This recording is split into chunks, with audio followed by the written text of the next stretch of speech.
Hello and good evening, CSI135 Section 400 students for the fall 2013 semester at Anne Arundel Community College. This is the week in review video, which will recap what we talked about in week 4, which was chapter 6 in the textbook, where we talked about the file system. First, I want to cover a number of the commands that we talked about that can help you navigate the file system. The first one is the pwd command, or the print working directory command, and that'll actually print your current working directory. And in this case, you can see that it's the home directory, which is indicated by the tilde. So when I type pwd, it will print my current working directory. If I was in the temp directory and I were to type pwd, you can see it would show the absolute path name to the temp directory. Now, in order to move back to my home directory, I can simply type cd by itself and then hit the enter key, and this will put me back in my home directory. So irrespective of where I'm at in the file system, if I just happen to be in /user/bin for whatever reason, in order to place myself back into my home directory, I would simply enter the cd command by itself. The tilde is a special character which can be used to represent the home directory. And typically you'll use that when you're referring to files. Maybe I'm in the temp directory and I would like to see what is inside my .bashrc file, so I could say cat tilde, which represents my home directory, then the /bashrc. So instead of having to cd back into my home directory and then catting out the .bashrc file, right, I can simply refer to it. If I was in user bin, I can simply refer to it as my home directory, that is, refer to it as the tilde sign /bashrc. Okay, so the cd command also helps us move around the file system into other directories in the file system. And remember, we refer to the Unix file system as hierarchical, which means it starts at a top level directory. It's sort of like an upside down pyramid, or upside down tree, where it starts at the top directory. So if I type ls, you can see that there are a number of directories that are listed in here. If I type ls-l, every file that is in the root directory is a directory file. And remember, when we use the ls command with the -l, we get a long listing that shows us the type of file, which is the first bit, and then the permission settings for that file. So if I were to cd into bin and then type ls-l, you can see we have quite a few files in bin, not many directory files. There are a number of symbolic links, and if the first bit is simply the dash, that represents a regular file. So as you can see here, the L represents a symbolic link, and that's it. There are no directories underneath bin. So we'll cd back to our home directory. Let me clear the screen. We'll type ls-l and we'll see what we have in here. So we have a number of files as well, and I've actually created a directory called junk. And again, ls with the -l will list out a long listing of everything in the current working directory that you're in when you run the command, with the exception of hidden files. And when I say list out everything in the current working directory, I could use ls-l and type in /tmp, and this would give me a long listing of what's in the temp directory. So without any arguments, ls-l simply lists out what's in the current working directory, and that may be your home directory, it may not be your home directory. It all depends on where you're currently at. So we also talked about two ways to refer to the file system, or two ways to refer to path names in the file system. The absolute path name, which always begins with the /, and a relative path name, if I wanted to type in ls-junk. So this is a relative path name because it does not begin with the /. If I wanted to refer to the directory junk using its absolute path name, I could type in ls, and I could use the tilde to represent the home directory, and then junk. Now that would be referring to it using the absolute path name. The other way to do that would be to simply type in ls, and I can go ahead and copy what was previously output to the screen, and then type in /junk. So obviously, between these two methods, using the absolute path name, and remembering the absolute path name always begins with the /, right? And the tilde is an absolute path name because that tilde represents this absolute path down to B25. So clearly, if I needed to refer to my home directory, I would want to leverage the tilde special character to do that instead of having to type out all of the entire path name like so. Okay, so again, the relative path name never begins with a /, and the absolute path name always begins with a /. Okay, let me clear the screen. A few of the other things that we talked about were creating directories. And if you remember, you can create your directories by using the make-dir command. So I can type make-dir stuff, create a directory called stuff. If I type ls-l, you can see that I've got a new directory here. It's called stuff, and the default permission set on stuff, or on all directories I create, will be 755. So let's say I wanted to create a directory in the /temp directory, and I'll call it CSI135-400/stuff/junk. Now you'll notice that it says can't create directory, no such file or directory. Well, that's because the preceding or the parent directories don't exist above junk, and respectively, so above junk is the directory stuff, and above stuff is the parent directory CSI135-400. So none of these exist. So the way to circumvent that, if I know what I want to create, but the parent or the preceding directories don't exist, I can use -p. And this will then create that entire file system structure for me with those directories. Now, if I wanted to change the permissions on the junk directory, I could simply type in chmod, and we'll make it 700/tmp/CSI135-B25/stuff/junk. And then if I were to type in ls-l on temp CSI135-B25/stuff, you can see that the permissions have been changed to 700. Now, if I wanted to do that at the same time I was creating the directory, what I could do, and I'll create a different directory here, is I could run the make-dir command, and there's a very handy option with make-dir that's -m, stands for mode, and I can set the mode at the time of directory creation. So I can put in there, let's say we wanted to make it 600, and I'll create a directory here in my home directory called mydir, and that'll be it. And if I type ls-l, you can see that mydir has been created, and the default permissions have been overridden by a command line option to make them 600. And as you can see here, mydir is clearly 600. So now let's combine these last two options that we've looked at. The -m is in Mary, and the -p is in Paul. So as you can see, I can create a directory using the -p, a directory structure using -p. I can also use the -m. But what if I wanted to create the directory structure as well as set the permissions at the same time? So what if I were to type in make-dir make-dir, and we'll say fall/fall2/fall3. If I hit enter now, we get the error that we would expect because none of these directories exists. So if I typed in that same command, what if I were to use -m and put in 111 and then -p?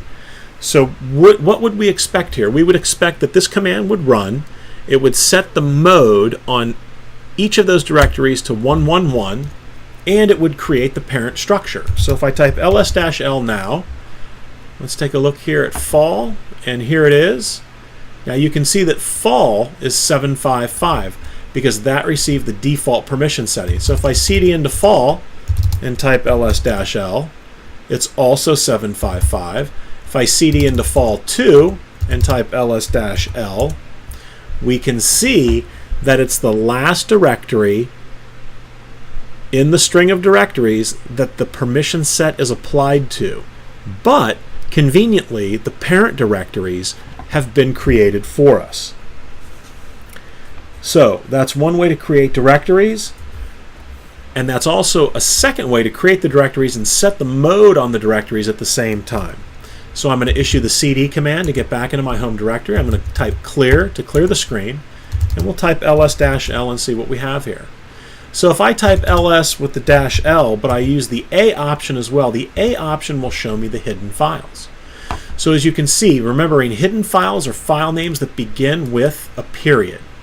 And there's 2 special entries in every directory, even at the root directory. So if I cd to root and I type ls-la, you can see that even at the root level, dot and dot dot exist. And interestingly enough, the dot dot that exists in the root directory simply leaves me in the root directory. I can go no higher, right? And I'll type cd to get into my home directory. I'll clear my screen, type ls-l, get a long listing, ls-la. So remember that the dot, we talked about this on Wednesday, the dot represents the current working directory. The dot dot represents the parent directory. So if I clear my screen, if I type pwd, I'm currently in B25. If I were to type cd space dot dot, I would end up in the parent directory, which is CSI135.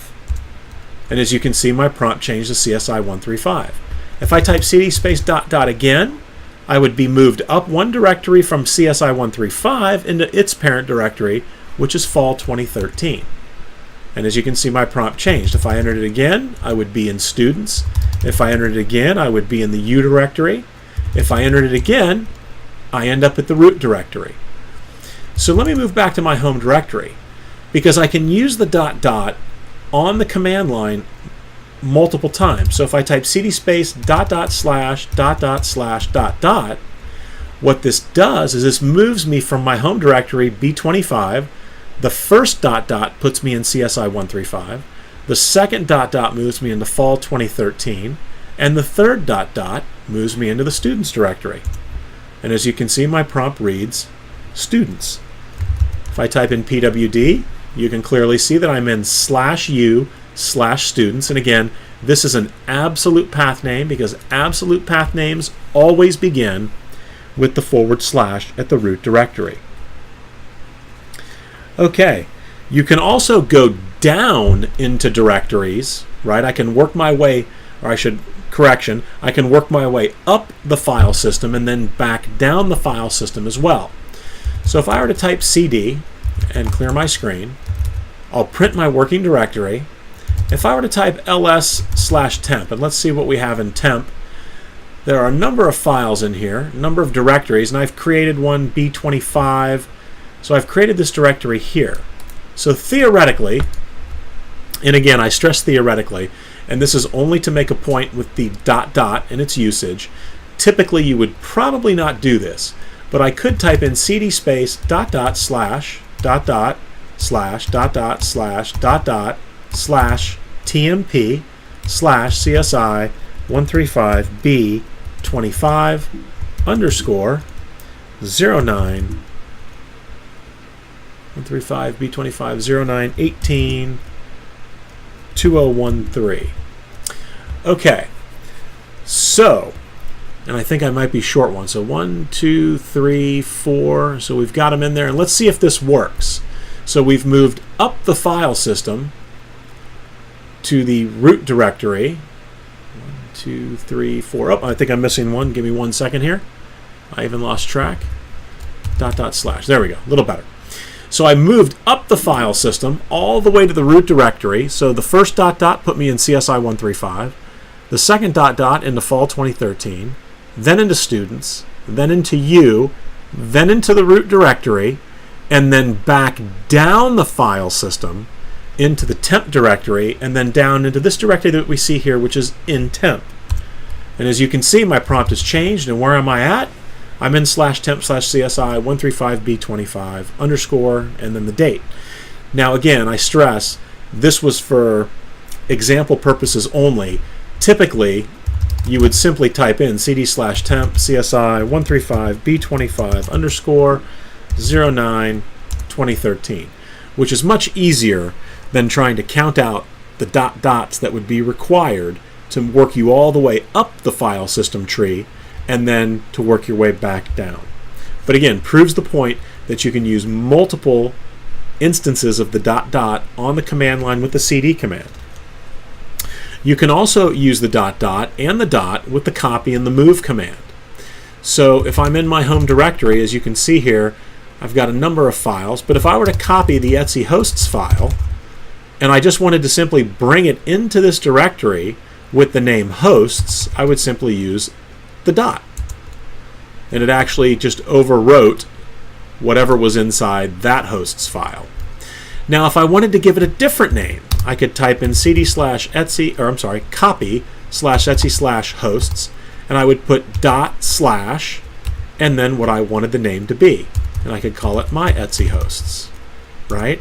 So the first command copies the etc hosts file and simply places it in the current working directory, which just happens to be my home directory indicated by the tilde in the prompt, and brings it into the directory with the same name. The second copy command copies the etc hosts file.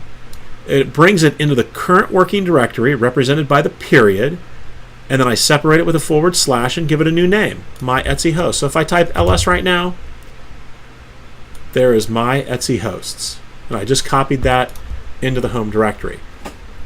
So let's say that I'm down in the directory mydir, and oops, we changed the permissions on that. Let's change it to 755. All right. So if I cd into mydir, let's say I copy the etc hosts file and I place it in here.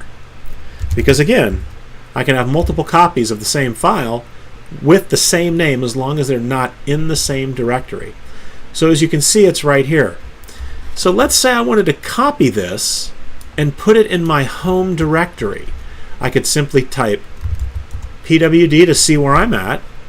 As you can see, the home directory is the parent directory to the directory in which I'm currently located. I could simply type in cp space, and we're copying the hosts file, and I could copy it into ... and that copies it into the parent directory, which is the home directory. And if I wanted to give it a different name, I could type ls ... and you can see that now I have a file named hosts. So let's say I wanted to copy that again, but I wanted to give it a different name. I would type ... and then the new name, and we'll call this my new hosts. So those are a number of examples as to how to use the ... and the ... and how to use them with the move and the copy, well, at least the copy command. The move command would be the same. You could simply move the file hosts, and I could move it into the parent directory, which is the home directory, and we'll call it moved hosts. So if I type ls space ... because I want to list out the directory above the current working directory, you can see that the moved host file is right here. And what if I type ls-l?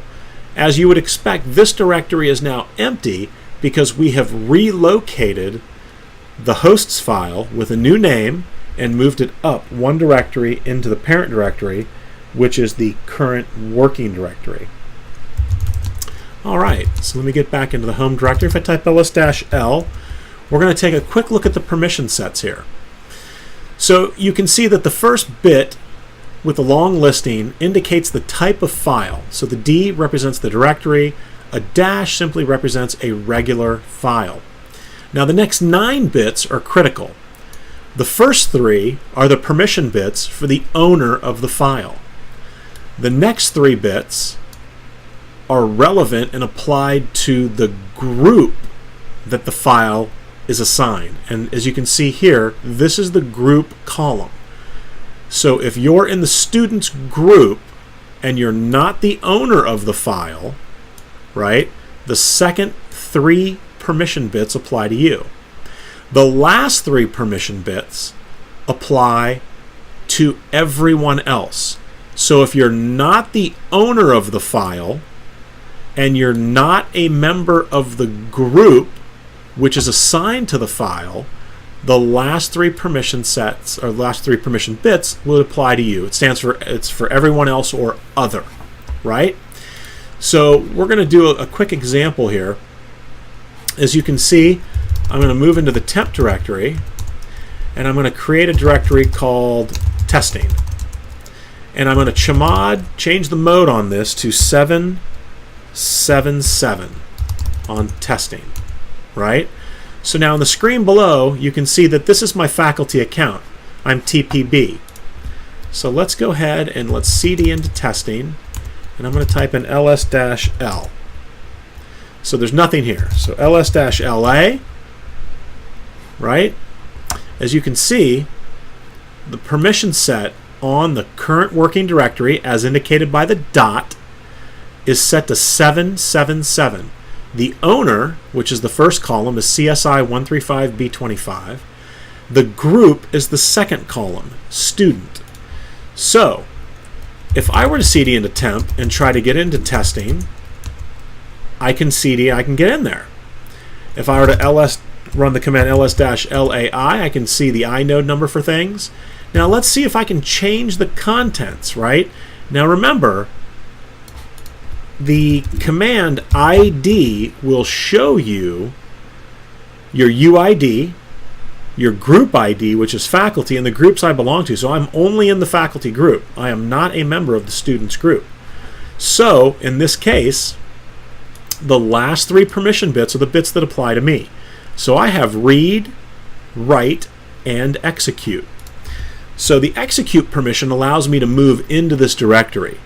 The write permission allows me to change the directory contents, and the read permission set allows me to list out the contents in the directory. So let's see if I can change the directory contents. I'm going to copy etc hosts, and I'm going to put it here in the current working directory, which is /temp/testing. But remember, this is my faculty account here. So I'm not the owner, and I'm not in the group. I'm part of everyone else. And sure enough, I'm allowed to do that. So let's do this now. I'm going to change the mode on this directory now to 7, and let's do 5 on the current working directory. So now if I type ls-la, you can see that now the write permission's been taken away for everybody else. So I'll come back down here to my faculty account, who is under everybody else, and let's run that same command again. So I'm going to try to copy etc host. I'm going to try to put it in this directory. And it works. So if I cd out of the directory and then back in, let's see if that same command works. Copy etc hosts to here. And it's still functioning.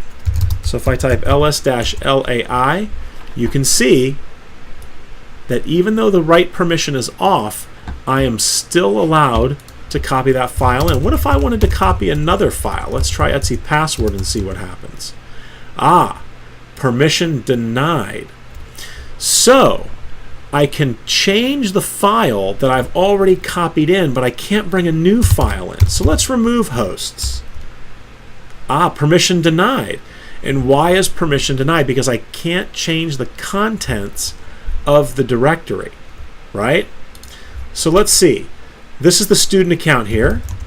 I'm in that directory. I'll type ls-l. Let's see if I can remove hosts. Write protect, and I can, because I'm the owner of the directory, and I have the ability to change the contents of that directory, even though the file does not belong to me. So let's run that command again down here, and let's see if we can copy etc hosts to here. We cannot. So this is very important to note, that I was able to manipulate the file that I had already created in this directory before the permissions were changed. But for new files, trying to make new modifications to that directory, I was denied. Permission was denied. As soon as this file was removed, up here, when I did the rm hosts, and it allowed me to remove it as the student because I'm the owner of the directory and I have write permissions on this directory, I tried to rerun this command to make a change to the directory by adding a new file, and that was denied. So let me cd up one directory, and we're going to make another directory change here. Now I'm going to do a chmod 77 And let's go ahead and remove execute. We'll go 774. Whoops, 774 on the current working directory, which is testing. So if I do an ls-la, you can see now that everyone else is only allowed to read. And so let's see if I can cd into testing now. I can't. So the execute permission gives me the ability to change my directory into that directory. And since that execute permission's been removed, I can no longer list out the contents of that directory. What if I were to copy the etc hosts file and try to put it into testing? Will it work?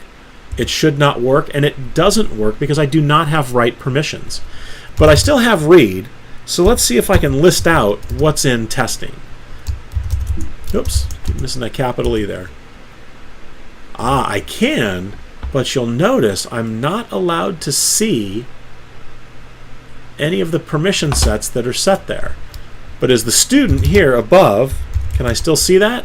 I certainly can. Now let's remove the read permission. So chmod 750 on testing. Whoops, on testing. So now if I type ls-la, you can see that the last three permission bits, which apply to everybody else, have been removed. So I have no permissions now.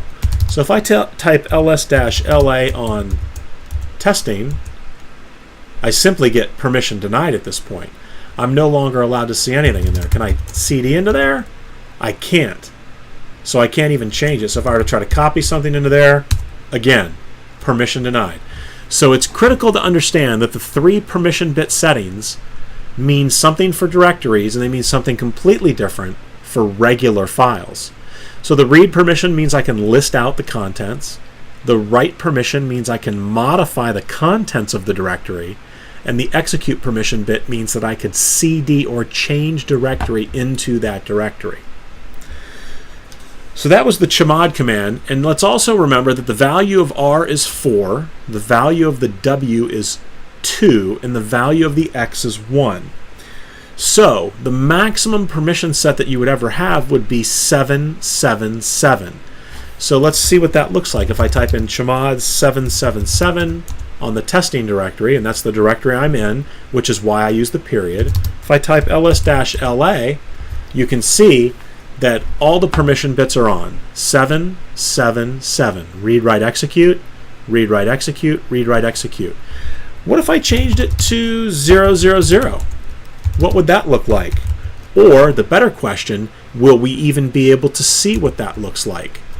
As you can see, we can't, because we do not have read permissions on this directory, so we are unable to see the contents. Now, if I type the ID command, you can see that I'm clearly CSI135-400, and my group is the students group. So I'm actually, the last time we ran this command and were able to see that directory, the testing directory, the user CSI135-400 is the owner of the directory, and the group that is assigned to the directory is the student group. Well, I'm a member of the student group, so what if I were to do this? Chmod 070 on testing. Will that work? I can't make that change right now because I'm not allowed to change the contents of that directory or make modifications to it. So let me move up one directory. Let's see if it works. And at this point, we're going to have to enter testing. All right. So it works because I'm not in the directory. So now, if I cd into testing, can I get in? I can't. So it's clear that the owner permission overrides that of the group. So even though I'm a member of the students group, which we saw here with the ID command, and I'm clearly in the student group, because I am the owner of that file, those are the permissions that apply to me, not the group permission. So I can't cd in there. Can I list out what's in testing? Let's see. I can't, and I certainly can't copy or change the contents of that directory. See if we can copy that in there. No, permission denied. So again, you can see here that testing is clearly set to 070, and I'm unable to do anything because the permissions that are going to apply to me will be the owner permissions. So owner permissions override group permissions. Okay, let me clear my screen and get back into the home directory. Some of the last things that we talked about were hard links and symbolic links, or soft links. And remember, we said that hard links cannot span a file system because the inode numbers, and let me go ahead and type in ls-lai, the inode numbers, which are represented here in the far left column and are a result of me providing the -i option, inode numbers are generated on a per file system basis. So each file system has its own unique set of inode numbers. So there's no way to guarantee that from one file system to the other, the inode number that, let's say, the /u partition is going to assign to a file, that same inode number would be available on another partition. Because again, each partition or file system is mutually exclusive in terms of the inode numbers. They have their own set. So if I tried to run ln, and that creates a hard link without the -s, so no -s option here. I'm going to create a hard link to the file not junk, and I want to do it in /temp/ and we'll say hard link junk. And this is the error message that you'll receive. Creating a hard link, and it says invalid cross-device link. And the reason you receive this error is because I'm trying to span file systems. So if I were to type in df-k, you'll get a list of the different file systems that are on the school system here. And you can see that the /u partition is actually an NFS mount from a server named, whoops, apologize there, I didn't mean to resize that, from a server named Enterprise. So the /u partition is clearly on another server. Then you have /u/students, which is its own partition. And I was trying to create something in temp, which is in the root partition. So makes it very difficult from the students partition, which is on the Vader server, to span over to the root partition. You can't do that. But if I'm in /u/students, let's say, for example, that I decide to make a hard link from one file in my home directory, and we'll say my stuff, to hard link stuff. Now that will work. And here's what's interesting. If I type ls-lai now, and we take a look at my stuff, you can see the inode number is 150175. If we take a look at hard link stuff, 150175. So the inode numbers are identical. The permissions are also identical. So what if I were to change one of these files? So I'll change the chmod, and let's say we'll make it 444 on my stuff. Now does that impact, and we'll do -lai, the hard link stuff? It does. Excuse me, it does. Because the important thing to note with hard links is that the hard links are actually simply pointers to the exact same inode number, so to the same file. So, excuse me, if I were to vi hard link stuff, you can see we have the etc host file, so I'm going to delete some things here. Oh, and we only have read permission, so I may be able to override it, but we'll say chmod 700 on, whoops, hard link stuff, and now I'll vi hard link stuff again. So let's do 10dd, and then we'll do it again and again, and we'll just leave these addresses here. So I'm going to hit escape, shift ZZ. So I just changed hard link stuff. So what if I cat my stuff? You can see the changes are identical. If I do ls-lai again, there's something else that's important to note, is that my stuff has the inode number 150175. The permissions are 700. There are two links, and this is critical because before I put the hard link there, this was a 1. The owner is CSI135-400. The group is students. The size is 253 bytes. The last time that the file was modified is 2023, and then it gives you the name. It gives you the date it was modified. So let's take a look at hard link stuff. identical, right? Because again, the hard link is simply a pointer to the same inode that the original file points to. So now what if I remove my stuff? Is that going to mean that the file hard link stuff is no longer there? Let's cat out hard link stuff. It's still there and it's still in existence. But if I type ls-lai now with hard link stuff, you can clearly see that the file exists, it's maintaining its pointer to that inode, and the inode count has changed to 1. So we removed one of the links. So what if I were to do ln, and we'll do hl1 to hard link stuff. Whoops, sorry, got that backwards. Hard link stuff to hard link 1, and then we'll do hard link 2, and then we'll do hard link 3, we'll do hard link 4, we'll do hard link 5. And this is to show you that hard link stuff now has 6 pointers to the same inode number, 150175. And the same thing here. And you can see we've basically created pointers, 5 pointers to the same inode number. And so this file can be referenced by any of these names. And any changes made to any of these individual files will change that original file and all of the links.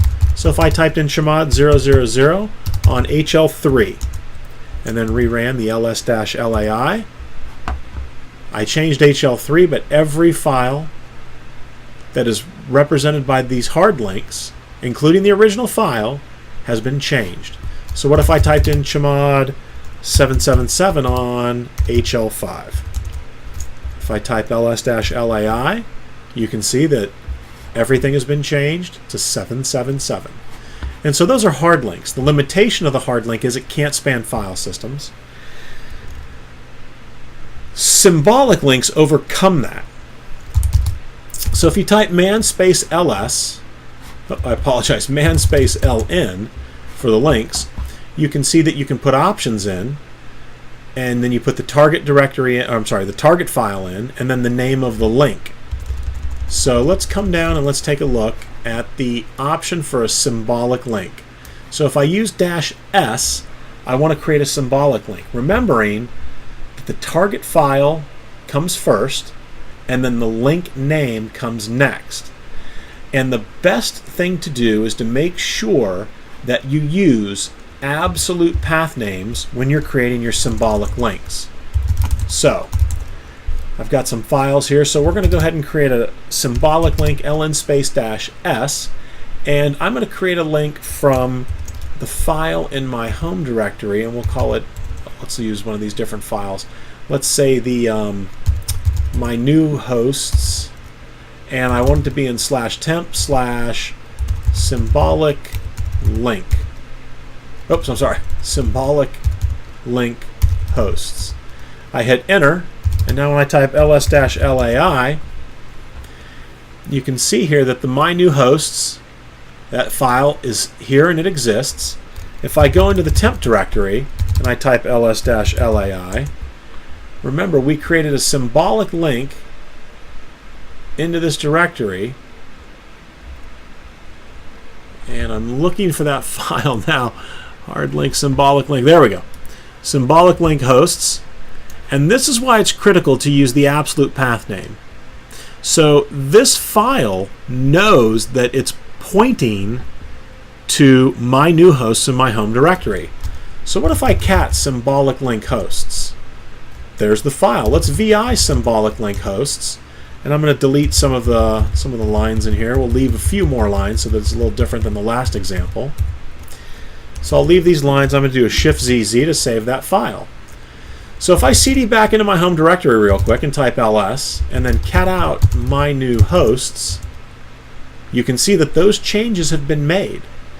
Now, symbolic links have the advantage that they can span file systems, but here's something that you need to be aware of. What if I remove my new hosts?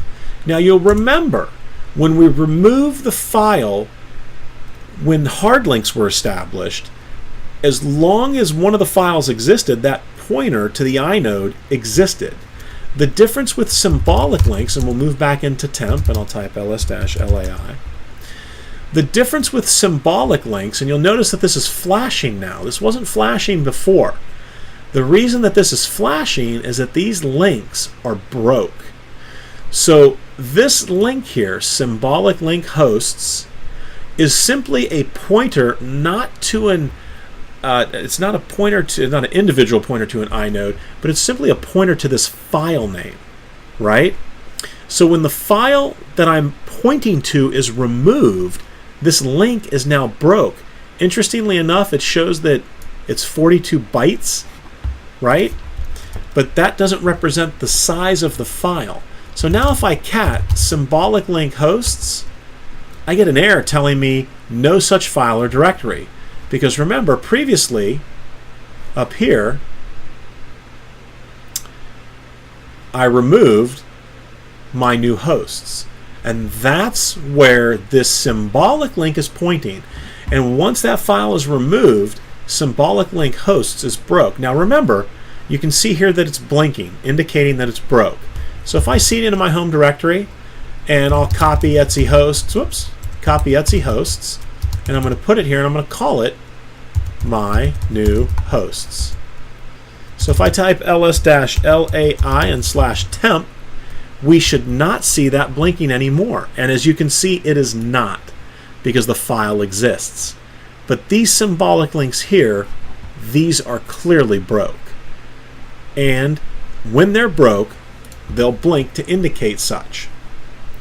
Okay, that is our week in review for week number 4. I hope that this has clarified any things that you might have questions on. If you do have questions, please be sure that you bring them to class on Wednesday evening, and I will see you all then. Have a great week.